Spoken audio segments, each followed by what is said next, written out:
नमस्कार।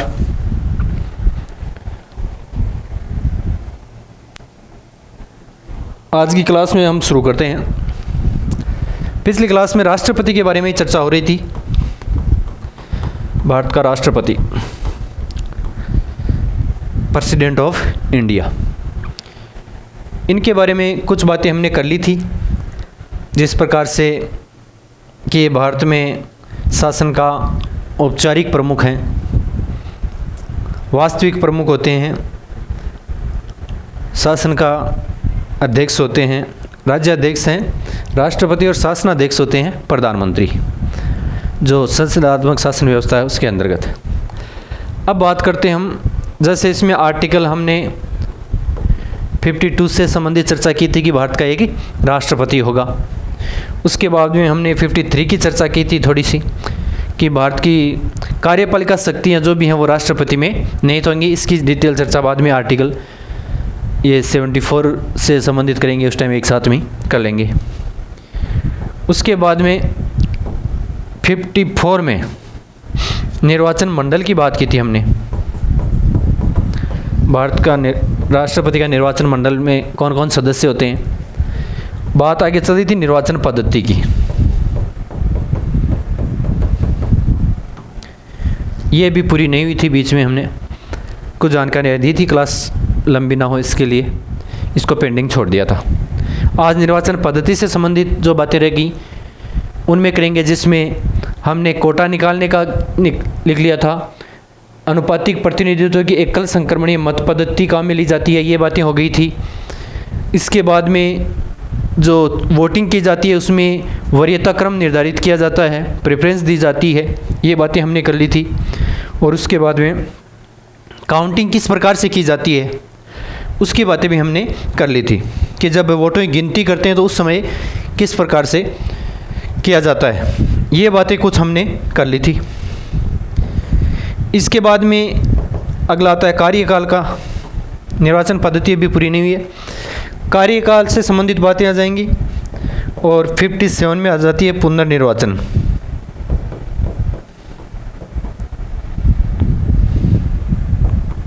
यानी दोबारा से व्यक्ति को चुना जाना।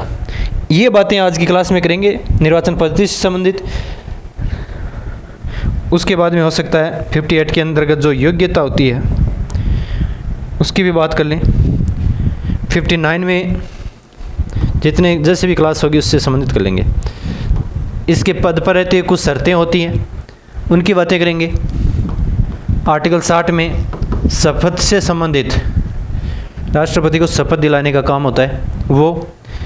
61 के अंतर्गत इसमें महाभियोग की प्रक्रिया,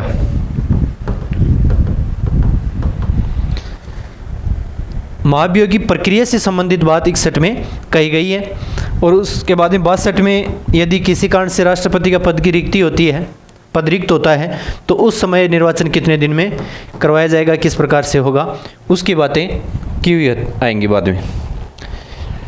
62 में तो आज से संबंधित ये लगभग 5 आर्टिकल हम एक दिन में पढ़ने की कोशिश करेंगे। अगली क्लास में फिर 74 हैं, 75 से संबंधित आर्टिकल हैं, 76 हैं, और ये जो 71 है, 72 है, 123 है, 111 यानी 111 यानी 111 है। इससे संबंधित बातें अगली क्लासों में करते रहेंगे। तो हम बात कर रहे थे निर्वाचन पद्धति से संबंधित, कि निर्वाचन की पद्धति किस प्रकार से। राष्ट्रपति का जो निर्वाचन होता है उसकी पद्धति का नाम हमने कर लिया था अनुपातिक प्रतिनिधित्व है। अनुपातिक प्रतिनिधित्व की एकल संक्रमणीय मत पद्धति।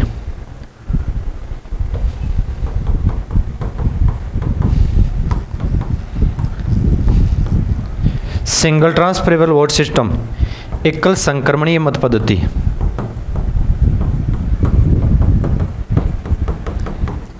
इसके अंतर्गत वोटों को रेफरेंस के रूप में ये प्रेफरेंस दी जाती हैं। जो मतपत्र होता है उसमें वरीयता क्रम लिखे जाते हैं, जैसे नाम A, B, C और D राष्ट्रपति के चुनाव में नाम लिखे जाते हैं, चुनाव चिन्ह नहीं लिखा जाता है। ये बात ध्यान रखनी है कि राष्ट्रपति के चुनाव में जो मतपत्र होते हैं उसके ऊपर नाम लिखे हुए होते हैं, चुनाव चिन्ह नहीं लिखे होते हैं उसमें।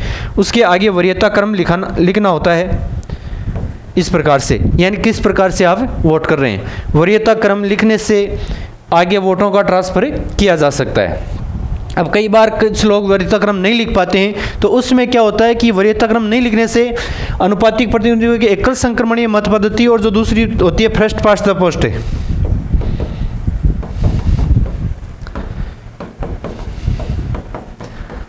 जब इसमें ये वरीयता क्रम न लिखकर केवल एक के सामने एक लिख दिया जाता है, जिसको वोट डालना है उसके सामने एक लिख दिया जाता है, बाकी वरीयताएं छोड़ दी जाती हैं, तब ये पद्धतियों में कोई अंतर नहीं रहता है, वही हो जाती है फर्स्ट पास्ट द पोस्ट वाला सिस्टम ही बन जाता है फिर। तो यानी इसमें चेंज यही होता है कि इसमें वरीयता क्रम दी जाती है। यदि वरीयता क्रम नहीं देंगे तो फिर इस पद्धति और इन दोनों पद्धतियों में कोई अंतर नहीं रहेगा, एकल संक्रमणीय मत पद्धति और इसमें फर्स्ट पास्ट द पोस्ट में, इन दोनों में ही कोई परिवर्तन अंतर नहीं रहेगा। तो इस बात का आपको ध्यान रखना है। आगे हम चल रहे थे, इसमें क्या किया जाता है, इसमें एक तो कोटा सिस्टम होता है, एक होता है मत मूल्य। कोटा सिस्टम ये होता है कि जो जीतने वाला उम्मीदवार होता है उसको मिनिमम इतने वोट प्राप्त करने होते हैं, 50% वोट प्लस एक वोट, 50% से एक ज़्यादा वोट प्राप्त करना होता है। इस प्रकार से इतना कोटा प्राप्त करना होता है। ऐसा नहीं कि जिसको सबसे ज़्यादा वोट मिल गए वो जीत जाएगा, ऐसा नहीं होता है। यानी मिनिमम कोटा 50% वोट प्राप्त करने होते हैं और उससे एक अधिक वोट प्राप्त करना होता है। एक होता है मत मूल्य ज्ञात करना। इसमें क्या दिया हुआ है कि वोट डालते हैं तो साधारण first past the post system में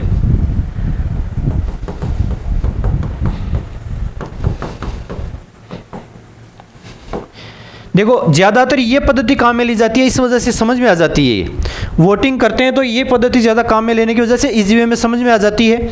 जैसे एक व्यक्ति एक वोट, एक व्यक्ति का कितना वोट होता है, एक वोट होता है। इस पद्धति में एक व्यक्ति एक वोट डालता है और उसका मूल्य भी एक है, और उसका मूल्य भी क्या होता है, एक ही होता है। यानी एक व्यक्ति एक वोट डालता है और वो एक ही गिना जाता है।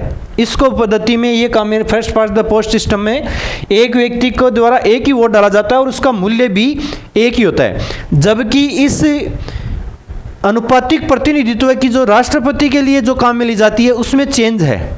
उसमें चेंज क्या है कि इसमें मत का मूल्य, एक व्यक्ति वोट तो एक डालता है लेकिन उसका मूल्य अलग अलग है, मूल्य अलग अलग होते हैं। यानी जो व्यक्ति वोट डालते हैं उसको देखा जाता है कि वोट किस व्यक्ति ने डाला है, उसके आधार पर उसका मूल्य निर्धारित होता है। यानी हर व्यक्ति के वोट का अलग अलग मूल्य होता है। मूल्य किस प्रकार से निकाला जाता है, मूल्य निकालने के लिए दो सिद्धांत प्रचलित हैं। वोट का मूल्य निकालना, मत मूल्य, मत मूल्य निकालने के लिए दो सिद्धांत है। एक तो है समरूपता का सिद्धांत,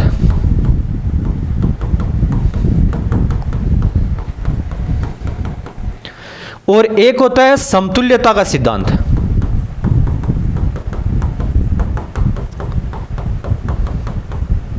ध्यान देना भाई, इसमें दो चीजें हैं, एक है समरूपता का सिद्धांत, एक है समतुल्यता का सिद्धांत। देखो किस प्रकार से समरूपता का सिद्धांत कहाँ लागू होता है और समतुल्यता का सिद्धांत कहाँ लागू होता है। ध्यान देना भाई, हमारे जो राज्य हैं उनका वोट मूल्य प्रत्येक राज्य का अलग अलग होता है। प्रत्येक राज्य के विधायक का मत मूल्य अलग अलग हैं। जैसे राजस्थान के विधायक का मत मूल्य है 129। राजस्थान के विधायक का मत मूल्य कितना है, 129। इसी प्रकार से यूपी के विधायक का मत मूल्य है 208, जबकि सिक्किम के विधायक का मत मूल्य 7 ही है केवल। यानी प्रत्येक विधानसभा में हर विधानसभा के विधायक का मत मूल्य अलग अलग है। राजस्थान के जो विधायक हैं उनका सभी का मत मूल्य 129 है। सभी का मतलब प्रत्येक विधायक का मत मूल्य 129 होगा। ऐसा नहीं कि राजस्थान में सीकर के विधायक होंगे उनका मत मूल्य अलग होगा, जयपुर के हैं उनका अलग होगा। राजस्थान के जो विधायक एक वोट डालेगा वो 129 गिना जाएगा। यानी एक वोट का मोल एक नहीं होगा, एक वोट का मोल एक नहीं होगा, मूल्य अलग होगा। राजस्थान का विधायक जब एक वोट डालेगा तो वो 129 गिना जाएगा। इसी प्रकार से यदि यूपी का विधायक एक वोट डालेगा तो उसका मूल्य 208 होगा। यदि सिक्किम का विधायक वही वोट एक वोट डाले जाएगा तो वो 7 गिना जाएगा। यानी इसका मूल्य अलग होता है। First past the post system में एक व्यक्ति का एक वोट होता है और उसका मूल्य भी एक होता है। जबकि राष्ट्रपति के निर्वाचन में जो पद्धति काम में ली जाती है फर्स्ट पास्ट द पोस्ट, इसके अंतर्गत जो एक व्यक्ति का वोट तो एक ही लगाया जाता है लेकिन इसका मूल्य अलग होता है। यदि ये तो हो गई विधायकों की बात। और सांसद का मत मूल्य अलग होता है। सांसद यानी संसद के जो सदस्य होते हैं उनका मत मूल्य अलग होता है। एक सांसद का मत मूल्य 708 होता है। एक सांसद का मत मूल्य कितना होता है? 708। यानी एक सांसद एक वोट डालेगा लेकिन गिना जाएगा 708। राजस्थान का एक विधायक एक वोट डालेगा लेकिन गिना जाएगा 129। इसका कारण क्या है? समतुल्यता का, ये सबसे पहले हमने बात की थी समरूपता का सिद्धांत। समरूपता का सिद्धांत का मतलब ये है कि जो भी राज्य हैं उनमें जनता का जितना प्रतिनिधित्व एक विधायक करेगा उसके अनुपात में ही उसका मत मूल्य होगा। जैसे मान लीजिए राजस्थान का कोई विधायक है, राजस्थान का कोई विधायक है वो 2 लाख जनसंख्या का प्रतिनिधित्व करता है। मान लीजिए, ये अभी एग्जैक्ट डाटा नहीं है, हम बता रहे हैं, माना है ये। राजस्थान के एक विधायक 2 लाख जनसंख्या का प्रतिनिधित्व करता है। यूपी का एक विधायक 5 लाख जनसंख्या का प्रतिनिधित्व करता है। सिक्किम का एक विधायक 20,000 जनसंख्या का प्रतिनिधित्व करता है। यानी विधायकों के अंदर नीचे जो जनसंख्या होती है, यानी ज़्यादा जनता का प्रतिनिधित्व करेगा तो उसका मत मूल्य ज़्यादा होगा, कम जनता का प्रतिनिधित्व करेगा तो उसका मत मूल्य कम होगा। यानी जितने राज्य हैं उनका मत मूल्य अलग अलग होने का कारण यह है कि उनकी जनसंख्या अलग है और उनके विधायकों की संख्या अलग अलग है। क्यों? क्योंकि मत मूल्य किस प्रकार से निकाला जाता है उसके लिए मैं आपको बता दूं। किसी भी राज्य का मत मूल्य, किसी भी राज्य का मत मूल्य निकाला जाता है तो उसके लिए एक सूत्र चलता है, राज्य की कुल जनसंख्या, राज्य की कुल जनसंख्या बटा निर्वाचित होने वाले विधायकों की संख्या, निर्वाचित होने वाले सदस्यों की संख्या, इंटू 1/1000, या इसको डिवाइड बाई 1000 भी लिखा जा सकता है। यानी राज्य का मत मूल्य निकालने का ये फॉर्मूला है, यानी सभी के लिए एक ही फॉर्मूला है। इस वजह से इसको नाम दे दिया समरूपता का सिद्धांत। यानी प्रत्येक राज्य से जो मत मूल्य निकालना है उसके लिए एक ही फॉर्मूला है। सभी राज्यों का मत मूल्य इसी फॉर्मूले के द्वारा, इसी सूत्र के द्वारा निकाला जाएगा। वोट की वैल्यू निकालने के लिए एक ही फॉर्मूला चलेगा सभी राज्यों के लिए।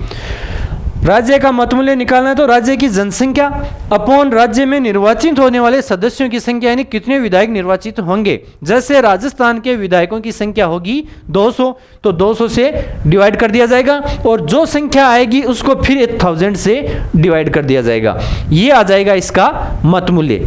जैसे यदि आपको राजस्थान का मत मूल्य निकालना तो राजस्थान की जनसंख्या लिख दी जाती है बटा 2000 लिख दिया, 200 लिख दिया जाता है इंटू 1/1000, यानी कि 1000 से डिवाइड कर दिया जाता है। आई बात समझ में?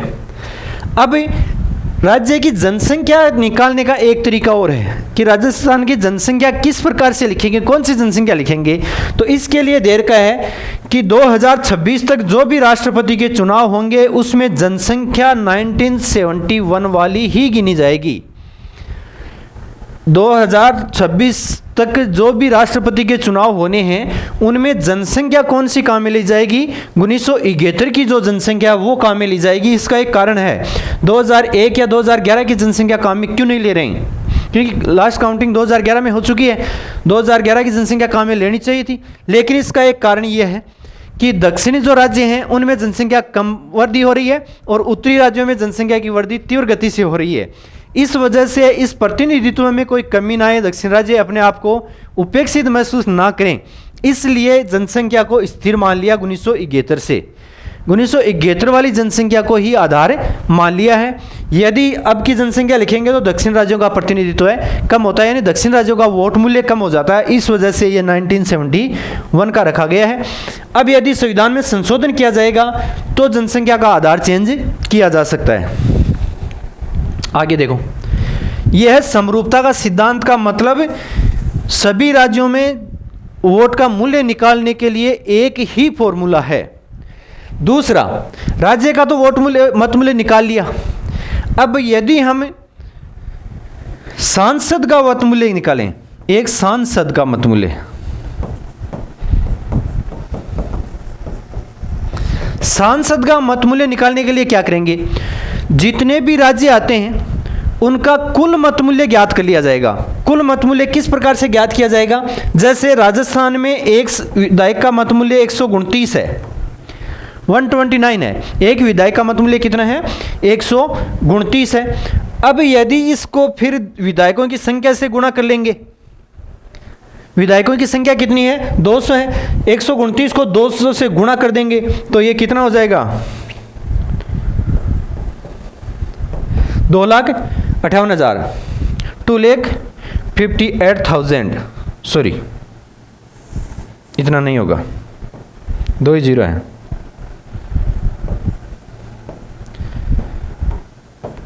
25,800, 129 को 200 से गुणा कर दिया, 25,800 आ गया। दोबारा से चेक लेना भाई, कैलकुलेशन तो से 00,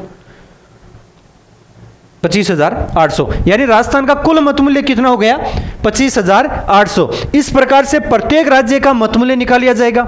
इसके साथ में जो भी विधानसभाएं हैं, जहां यूनियन टेरिटरीज यानी जिन केंद्र शासित प्रदेशों में विधानसभाएं हैं, उनका मत मूल्य निकाल लिया जाएगा, सबका टोटल कर दिया जाएगा। जितने भी राज्यों से विधानसभाओं के जो मत मूल्य हैं उन सब का योग कर दिया जाएगा, यानी विधायकों का कुल मत मूल्य आ जाएगा। जितने भी इंडिया के अंदर विधायक हैं उन सभी का मत मूल्य टोटल हो जाएगा। अब क्या करेंगे, सांसद का मत मूल्य निकालने के लिए क्या करेंगे, विधायकों का कुल मत मूल्य, कुल मत मूल्य बटा सांसदों की संख्या,